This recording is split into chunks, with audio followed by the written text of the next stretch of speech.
Assalamualaikum warahmatullahi wabarakatuh.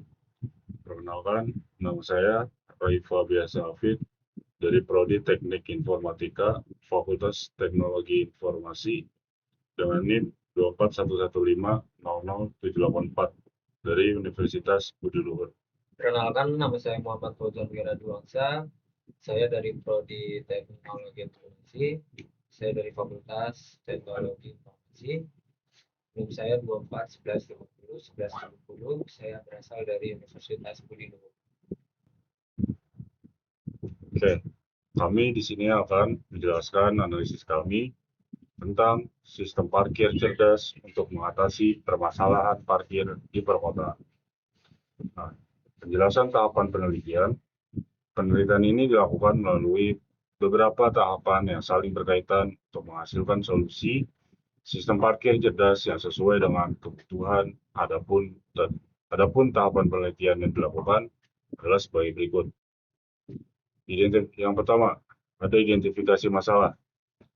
Tahap pertama adalah mengidentifikasi permasalahan yang terjadi pada sistem parkir di kawasan perkotaan.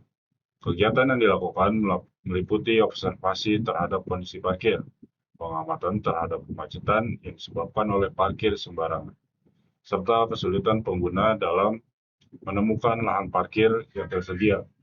Hasil dari tahap ini menjadi dasar dalam menentukan kebutuhan sistem yang akan dikembangkan. Yang kedua, studi literatur. Pada tahap ini dilakukan pengumpulan dan kajian berbagai referensi seperti buku, jurnal ilmiah, artikel, dan penelitian terdahulu yang berkaitan dengan sistem parkir, e-parking, smart parking, Internet of Things atau IoT, dan teknologi informasi. Studi literatur bertujuan untuk memperoleh landasan teori serta mengetahui solusi yang telah diterapkan pada penelitian sebelumnya. Nah, yang tiga, pengumpulan data. Data penelitian dikumpulkan dulu melalui observasi lapangan, studi literatur, dan dokumentasi. Data yang diperoleh digunakan untuk memahami kondisi nyata di lapangan serta mendukung proses analisis masalah yang terjadi pada sistem parkir saat ini. Yang keempat, analisis data. Data yang telah terkumpul kemudian dianalisis untuk mengetahui penyebab utama permasalahan parkir dan menentukan kebutuhan sistem yang akan dirancang.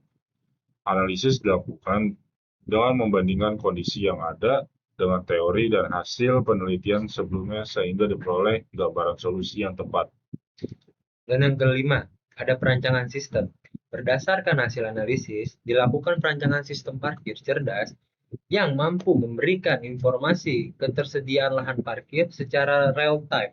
Perancangan meliputi desain sistem, penggunaan sensor pendeteksi kendaraan, serta aplikasi atau website yang digunakan untuk monitor parkir.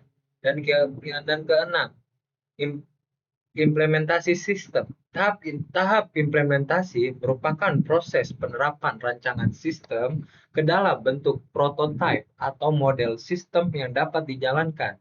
Implementasi dilakukan menggunakan teknologi yang sesuai seperti IoT, RFID, sensor ultrasonik, atau aplikasi berbasis web dan mobile. Dan yang ketujuh, pengujian sistem. Setelah sistem berhasil diimplementasikan, dilakukan pengujian untuk memastikan seluruh fungsi berjalan dengan baik. Pengujian meliputi pengujian sensor, pengujian aplikasi, serta pengujian akurasi informasi kendaraan parkir. Hasil pengujian digunakan untuk mengevaluasi dan memperbaiki sistem apabila ditemukan kekurangan. Dan yang terakhir adalah kesimpulan. Tahap terakhir adalah menarik kesimpulan berdasarkan hasil penelitian yang telah dilakukan. Kesimpulan berisi jawaban atas rumusan masalah, pencapaian tujuan penelitian, serta gambaran aktivitas sistem parkir cerdas dalam mengatasi permasalahan parkir di kawasan perkotaan. Sekian dari kelompok kami, kurang lebihnya mohon maaf. Wassalamualaikum warahmatullahi wabarakatuh.